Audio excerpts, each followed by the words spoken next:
जनाब, एक और ईद हमें कोरोना और उसकी पाबंदियों के साथ गुजारना पड़ रही है। दुआ तो हमारी यही थी कि इस ईद पर हम रिवायती हल्ला गुल्ला, जोश और जज्बा, वो जो मिलना मिलाना होता है, कस के अपने प्यारों को गले लगाना होता है, वो सब कुछ कर सकते, लेकिन ऐसा हो नहीं सका। लेकिन मायूस होने की बिल्कुल ज़रूरत नहीं है। हमारे पास एक बहुत बड़ा हथियार है जिसका नाम है टेक्नोलॉजी।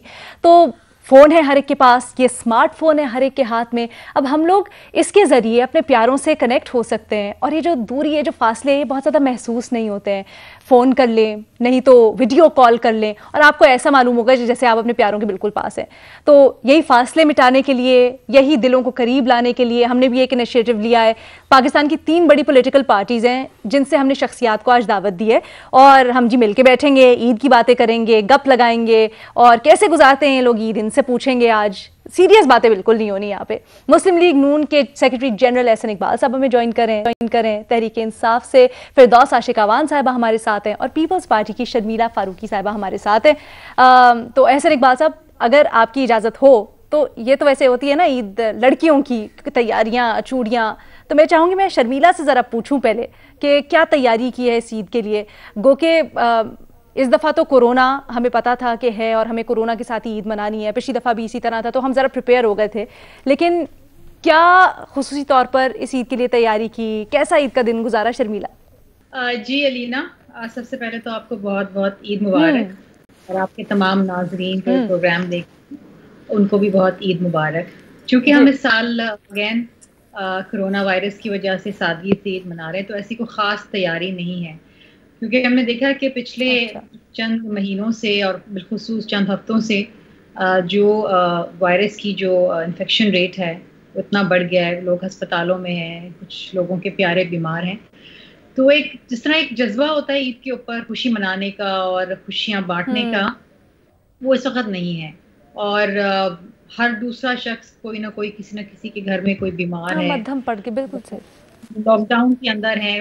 वो तैयारी नहीं है जैसे कि हमेशा पहले ईद प्री कोरोना वायरस होती थी कि जनाब मेहंदी लगा रहे हैं और जनाब तैयार हो रहे हैं और एक दूसरे के घर जा रहे हैं। अब तो सोशल डिस्टेंसिंग है, घर के ऊपर है, फोन पे बात हो रही है या वीडियो कॉल हो रही है। लेकिन फिर भी क्योंकि सुन्नत है कि हमने रमज़ान के बाद जो है वो ईद जो आती है उसको हमने मनाना है। तो ऑफ कोर्स नए कपड़े हैं जो मैंने पहने हुए हैं आपके सामने और मेकअप भी किया हुआ है और आपसे मुखातिब भी हूँ। और एहसन इकबाल साहब, आपको भी बहुत ईद मुबारक और उम्मीद है कि आपके घर में भी सब खैरियत से होंगे। लेकिन वो कहते हैं ना कि छोटी छोटी खुशियों से छोटी छोटी खुशियाँ बांटनी चाहिए। तो हम बैठे हुए हैं एक दूसरे के सामने, एक दूसरे को वीडियो के ऊपर देख रहे हैं, सेहतयाब हैं। अल्लाह ताला की बहुत बड़ी है, अल्लाह ताला हम सबको सेहतयाब रखे और जो बीमार है अल्हम्दुलिल्लाह अल्हम्दुलिल्लाह। एहसन इकबाल साहब, आप हमें बताएं आपके घर में कौन कौन है जिसके साथ आपने ईद मनाई और कैसे गुजारा आपने पूरा दिन अपना? जी बहुत शुक्रिया। मेरे लिए तो थोड़ी सी ये ईद का जो तजुर्बा है उदास है, चूँकि पिछले कई सालों से अल्हम्दुलिल्लाह रमज़ान का आखिरी अशरा और छोटी ईद मुझे मदीना मुनव्वरा में मनाने का शर्फ हासिल होता रहा। लेकिन कोविड की वजह से पिछले साल और इस साल हम रमज़ान में भी नहीं जा सके और ईद भी वहाँ नहीं मना सके। और मैं आपको बताऊं कि जो रमज़ान है, जो ईद है मदीना मुनव्वरा में, उसका कोई दुनिया में सानी नहीं है।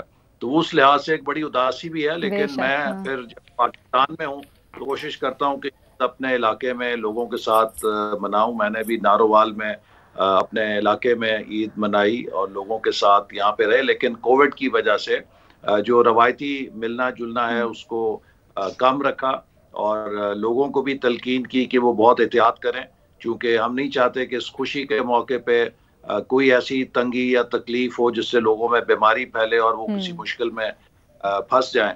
लेकिन इसके साथ साथ मेरा ख्याल है इस ईद का जो एक बहुत अहम पहलू है कि जो लोग रोजगार की वजह से या लॉकडाउन की वजह से परेशान हैं, हमें उनकी खुशियों का जरूर ख्याल रखना चाहिए।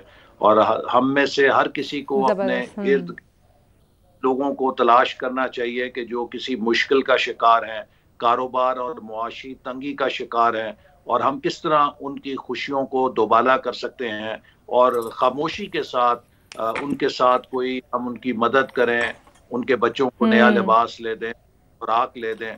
तो असल ईद ये है कि आप किसी की खुशी में ईद का शरीक हो एसेंस सकते भी यही है, हैं। ईद का एसेंस भी यही जी है। बिल्कुल, हम पूरा महीना अल्लाह पाक के रूबरू पेश होते हैं, अल्लाह पाक से रहमतें उसकी मांगते हैं, और फिर न सिर्फ अपने लिए बल्कि दूसरों के लिए भी। और ईद पर जब हम खुशियां मना रहे होते हैं तो इसमें तो दूसरों का ख्याल सबसे पहले रखना चाहिए। अच्छा, आप बताएं, आपने दिन कैसे ईद वाला गुजारा? माशाल्लाह मैं देख रही हूँ बड़ी तैयारी शयारी भी, आपने ईद का सूट निकाला हुआ है, चूड़ियाँ, मेहंदी, ये सब पसंद है आपको? देखिए, चूड़ियाँ, मेहंदी यकीनन ईद के साथ जुड़ा एक बहुत अच्छा जेस्चर है, और ख़ास तौर पे ख़वातीन के लिए। लेकिन जिनको हर वक्त हाथ जो है, क्योंकि मेहंदी लगाने के लिए आपको टाइम चाहिए और हाथों पे उस मेहंदी का ठहरना ज़रूरी है, तो जब आपके हाथ जो है सारा टाइम फ़ोन पे चल रहे हों तो वो मेहंदी जो है ना लग सकती है ना स्टे कर सकती है। और चूड़ियाँ वगैरह चूँकि मैंने कभी अपनी शादी के अलावा पहनी नहीं थी, और बाद में भी कोई मुझे ऐसा मौका नहीं मिला, तो इसलिए कोई इतना मुझे शौक़ नहीं है। लेकिन बाकी मेरी बेटी, भतीजियाँ, भांजी, बहनें सब जो हैं वो करती हैं एक सिलेक्शन और मेहंदी का एक जश्न इस तरह से कि जनाब स्पेशली लगवाने जा रही हैं। मैं सहूलतकारी कर रही होती हूँ उनको, लेकिन खुद चूँकि टाइम नहीं होता तो मैं उनके लिए अरेंजमेंट्स कर रही होती हूँ, उनकी चॉइस किससे चीज़ें खरीद रही होती हूँ, मंगवा रही होती हूँ, उनको गिफ्ट कर रही होती हूँ। आपने शौक उनके थ्रू अब पूरे कर रही हैं, अपनी बेटी के थ्रू। जाहिर है और भांजियों भतीजियों के। अच्छा, ये बताएं एहसन साहब कि क्या सुबह सुबह उठ जाते हैं ईद के दिन, फिर नमाज पढ़ते, क्या रूटीन रही आपकी?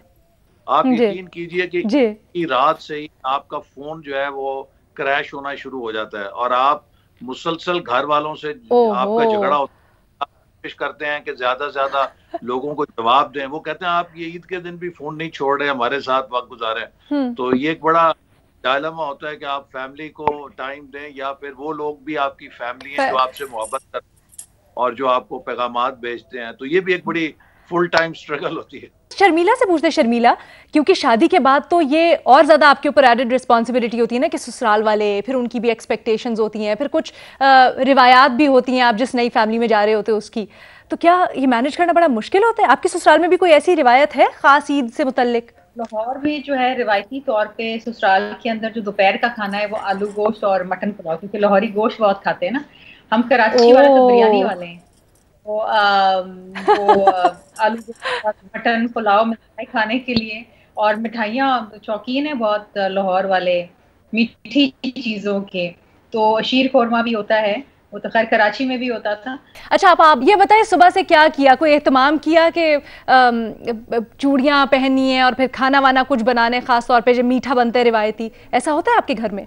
बिल्कुल होता है, और ये तो रात से सिलसिला शुरू है, और रात से जो है वो सिलेक्शन ऑफ मेन्यू, और ओवरऑल सुबह के लिए ईद की नमाज पढ़ने से पहले यहाँ घर में चूँकि ख़त्म होता है और सारी फैमिली उसमें पार्टिसिपेट करती है, तो फिर जाते हैं मर्द हमारे ईद की नमाज के लिए। और वो जो खाना बना होता है फिर उसमें अक्सरियत चैरिटी होता है, उन घरों में जाता है जिनके पास शायद वो इतना अच्छा खाना दस्तयाब नहीं होता।